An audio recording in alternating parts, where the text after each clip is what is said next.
They promised you peace on the other side of suffering. They lied. Pain doesn't end. It transforms, either into poison that rots you from within, or into power that rebuilds you from ash. Right now, you're sitting there with wounds no one sees, scars from battles no one remembers. That voice in your skull whispering, "What was the point? I'll tell you what the point was." You're still breathing, still here, and that rage simmering beneath your ribs. That's not weakness. That's unfinished. Business Friedrich Nietzsche went mad, staring into the abyss of existence. They found him embracing a beaten horse in the streets of Turin, weeping for the cruelty of life. 10 years later, he was dead, forgotten, alone. Yet here we are over a century later, speaking his name like scripture. Why? Because Nietzsche understood something your therapist won't tell you. Suffering isn't meant to be healed. It's meant to be wielded, not as a badge of victimhood, not as an excuse for your failures, but as raw material for something harder, something that doesn't break when life tries again. The modern world wants you soft, comfortable, medicated. They'll sell you 1,000 ways to escape your pain, but never how to use it. Tonight, we burn those lies.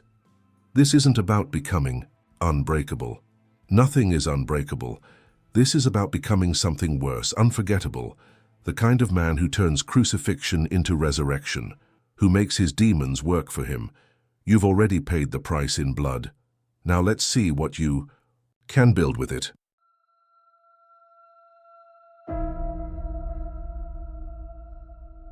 The modern world has sold men a lethal illusion, that the absence of pain is a sign of success, that strength is comfort, that emotional peace means you're doing life right. But step into the mind of any real man, one who has lived through betrayal, failure, humiliation, and you'll discover something else entirely. Pain is not the enemy. It's the raw material. You've been taught to flinch, to apologize for your anger, to medicate your depression, to spiritualize your suffering into a lesson of letting go. But beneath all that self-help softness is a much colder reality. Pain is not here to soothe you. It's here to show you who the fuck you are. There is no arrival where it ends.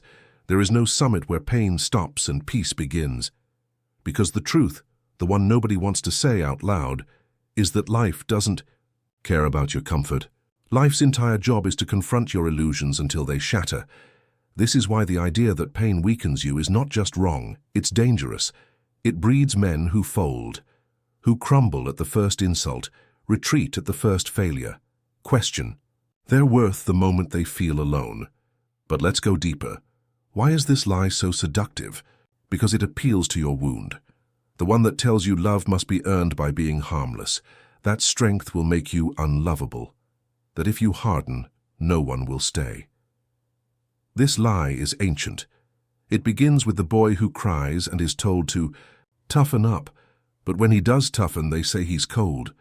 So he walks the tightrope, strong but soft, firm but forgiving, clear but kind, until he's nothing, until he's hollowed out by contradictions. A mask with no center, and when life finally guts him, when the job ends, when the woman leaves, when the betrayal hits, he has nothing left, no framework, no spine, because he spent his entire life avoiding pain instead of alchemizing it. The world is not kind to that man. Now look at the opposite. A man who knows pain isn't weakness, it's training.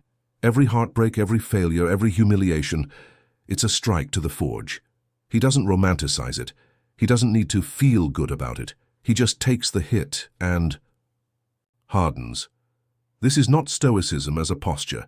This is strategy, emotional gravity, the recognition that the world respects weight, mass, density.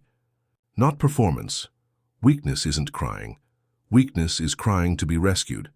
Weakness isn't feeling broken. Weakness is expecting the world to glue you back together. There is a difference between pain and submission. Understand this.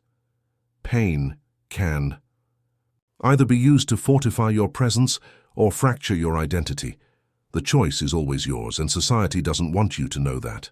Because a man who can endure without validation becomes immune to control. He doesn't buy things to fill the void. He doesn't perform emotions to be liked. He becomes clean, pure. Not in the saintly sense, but in the sense of being reduced to his essence. Pain strips away your false self, your ego, your borrowed values, your virtue signals, until what remains is something unspeakably real and, therefore, dangerous. That's why they must sell you the lie that pain weakens you, because if you ever discover what pain actually does, you'll stop chasing permission. You'll become hard to manipulate, hard to offend, hard to break. You'll start walking into rooms differently, not because you're louder, but because you're anchored. People feel it.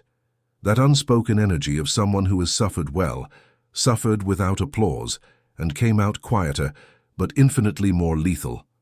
So here's the rupture. Your pain is not your punishment. It's your potential. Your pain is not your flaw, it's your forging fire. Your pain is not to be healed away, it's to be weaponized. You don't need to make sense of it. You don't need closure. You don't even need revenge. What you need is to carry it forward, undiluted, into your decisions, into your habits, into your silence. Pain, when faced directly, does not leave you bitter. It leaves you surgical. You stop explaining yourself. You stop waiting to be understood. You stop trying to be saved, and when that shift happens, when you stop asking why this happened to me, and start asking what can I build from this, everything changes. That is when you stop being a victim of pain, and start becoming a disciple of it, because only one kind of man walks through the storm, bloodied, unseen, and chooses not to break. The kind of man who knows the world doesn't owe him relief, only the right to become stronger than his suffering.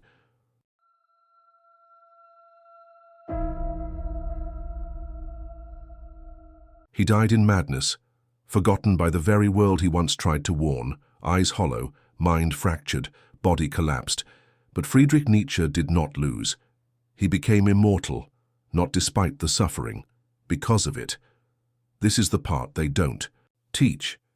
The inconvenient truth about greatness: it doesn't rise out of peace, it doesn't blossom in comfort. It is forged through annihilation. Nietzsche wasn't a philosopher in the academic sense.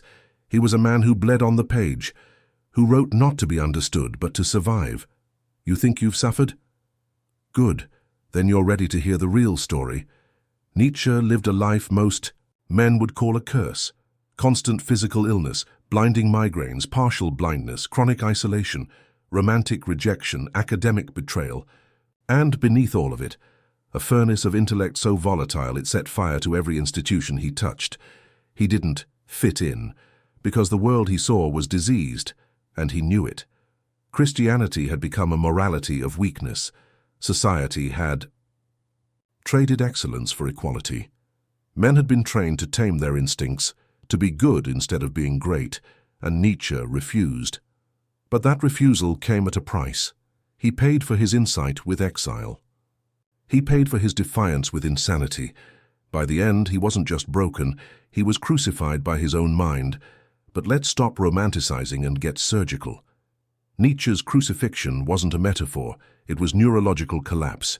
Decades of physical agony and psychological isolation imploding into catatonia.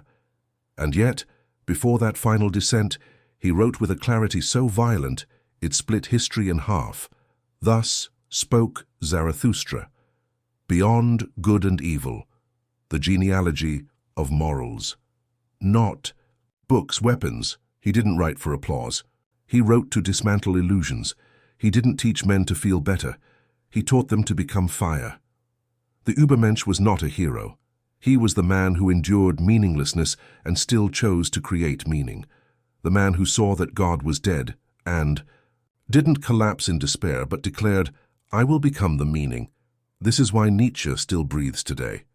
Because in a world of therapy and anesthetics and soft philosophy, he reminds us of something brutal and liberating. You don't need to be healed to become holy. You just need to endure your crucifixion and come out speaking truth no one else dares to voice. Look at yourself. You're not insane, but you flirted with the edge the moment you realized no one was coming to save you, the moment your truth became too ugly to share, the moment you started asking if this was all there is. That's not weakness. That's initiation. You're not falling apart. You're being stripped of your delusions. Nietzsche's descent wasn't just a breakdown, it was an apotheosis, the last sacrifice of a man who refused to dilute his vision to make it palatable. This is the real cost of greatness. You will be misunderstood. You will be abandoned. You will be crucified. But if you can endure it, without folding into bitterness, you'll emerge with something untouchable, sovereignty of mind, clarity of will, a message that outlives you. The world did not honor Nietzsche while he lived, but it could not ignore what he became. And now you face the same crossroad. You can either adapt to mediocrity and be loved, or stand alone in truth and be exiled. This is not a call to madness. This is a call to radical self-possession, to suffer cleanly, to reject numbness, to bear the unbearable with deliberate intensity, because the men who go mad in the name of truth often leave behind blueprints for those who survive it. Nietzsche's crucifixion was real, so was his resurrection, not in body, but in legacy. And now it's your turn to decide. Will you let your suffering erase you? Or will you let it engrave you into the fabric of history? You don't need a crown, you don't need peace. You need a spine that holds while everything else collapses. Let the world think you're losing. Let them think you've gone mad as long as you keep writing. As long as you keep building. As long as you suffer without surrender, they won't be able to forget you.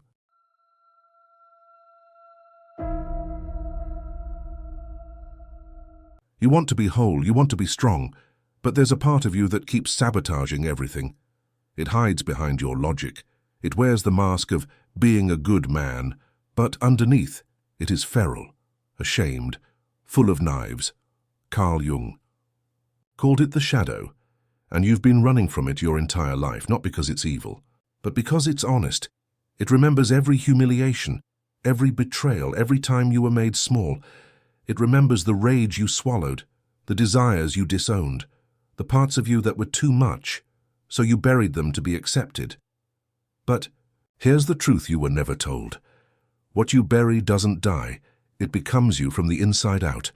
This is why suffering repeats, why your relationships implode in patterns, why your discipline unravels, why your life feels haunted. It's not your failure. It's your denial of your shadow. Jung saw what religion refused to face and what modern psychology sterilized. You cannot become whole by amputating parts of yourself, especially not the painful ones. You were taught to idealize light, to be calm, controlled, humble. But no one taught you how to confront the beast inside, the voice that says, I don't want peace, I want power. I don't want approval, I want revenge. I don't want to be safe, I want to dominate. That voice is not your enemy. It's your unmet self. And if you keep ignoring it, if you keep moralizing it, you'll never be free. You'll keep attracting the same chaos, keep repeating the same collapse, keep playing the victim in your own damn story, because here's the hard truth. Your shadow will rule you until you kneel before it, not to worship it, but to integrate it, to make peace with the part of you that was forged in suffering, the part that didn't get to speak, the part that had to watch you pretend, smile, submit when it knew the truth. This is why pain is a sculptor, because every unprocessed experience becomes a piece of you that cannot grow. Jung knew that suffering wasn't random. It was symbolic. It reveals where you are split, where you are false, where you are weak. But it doesn't just point fingers. It demands action. It says, integrate your rage, face your envy, accept your darkness. Because the moment you stop running from your shadow, it stops ambushing you and starts fueling you. You stop mistaking depression for weakness and start seeing it as suppressed aggression. You stop blaming others and start owning your inner predator. You stop seeking love through appeasement and start commanding respect through presence. This is not therapy. This is internal war. And the battlefield is your identity. The shadow is not optional. If you do not use it, it will use you. You'll become passive-aggressive, addicted, manipulative, all while thinking you're trying your best, because what you repress possesses you. Jung warned us. The man who doesn't face his shadow becomes a puppet of his unconscious. So look in the mirror, not the polite one, not the clean one, the one behind your eyes, the one that remembers who you were before the world trained you. Ask yourself, what part of me did I kill just to survive? Because that part is still alive, and it's waiting for your return. Suffering is not your enemy, it's your summons. It comes to break your false self, so the real one, the whole one, can rise. This is what Nietzsche hinted at with the Übermensch. This is what Jung framed with individuation, not becoming perfect, becoming total. The man who integrates his shadow is not reckless, he's precise. He knows when to be still and when to strike, when to forgive and when to disappear, when to speak, and when to become silence. Because he is no longer fractured, no longer afraid of his own depth, no longer at war with himself. He walks into rooms and doesn't need to prove anything, because everyone feels it. This man has suffered, but his suffering has become his symmetry. You can keep trying to be a better man, or you can become a real one by turning toward your shadow, letting pain sculpt you without apology. The man who integrates darkness doesn't just survive, he becomes inevitable.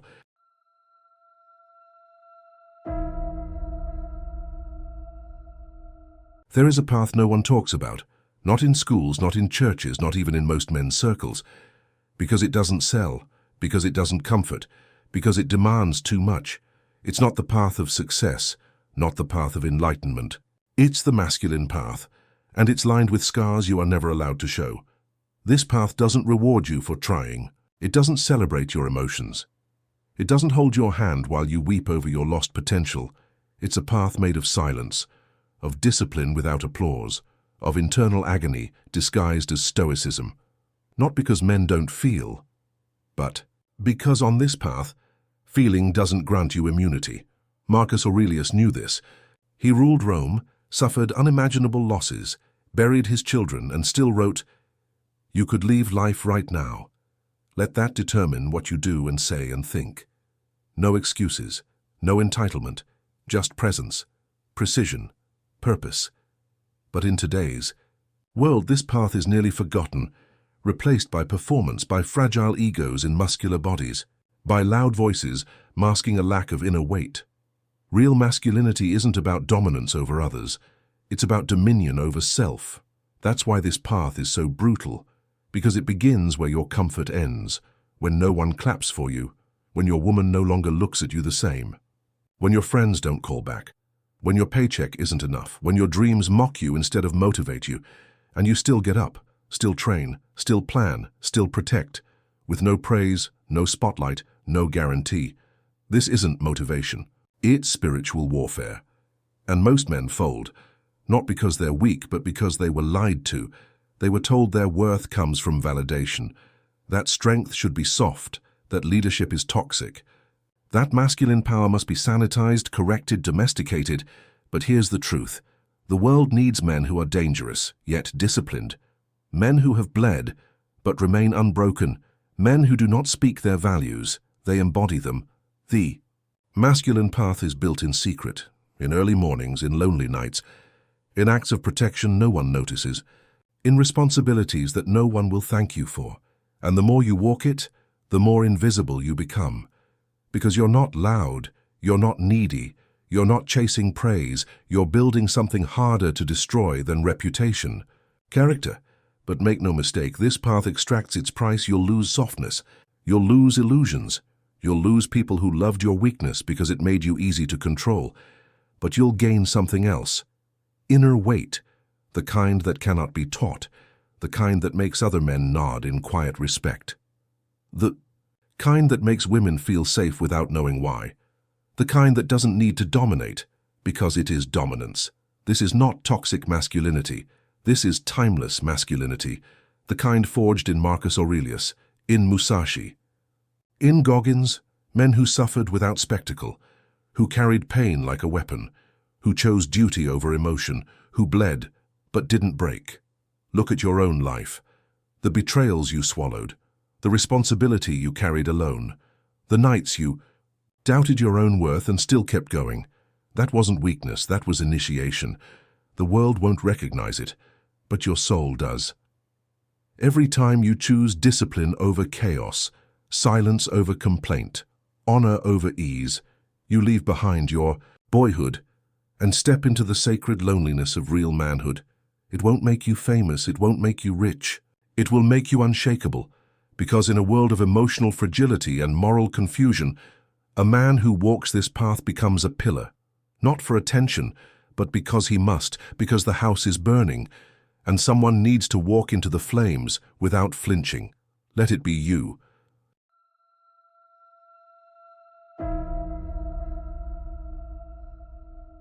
You've suffered, but now comes the real test. Can you carry it without showing it? Can you use it without needing pity? This is the final phase of power, transmutation. You've already endured. You've already bled. But if that pain still owns you, still shapes your speech, your posture, your secret need to be seen, then you are not yet free. Because freedom doesn't come from healing, it comes from mastery, and mastery means this: your pain becomes your fuel, not your identity. Your wound becomes a weapon, not a weakness. You don't talk about what you survived to get sympathy. You move like someone who no longer needs to explain. This is where most men get stuck.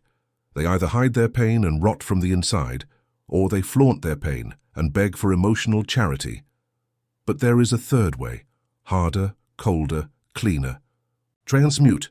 You take the betrayal and it sharpens your discernment. You take the loneliness and it deepens your presence. You take the failure and it burns away your entitlement. You don't cope, you convert. Look at nature.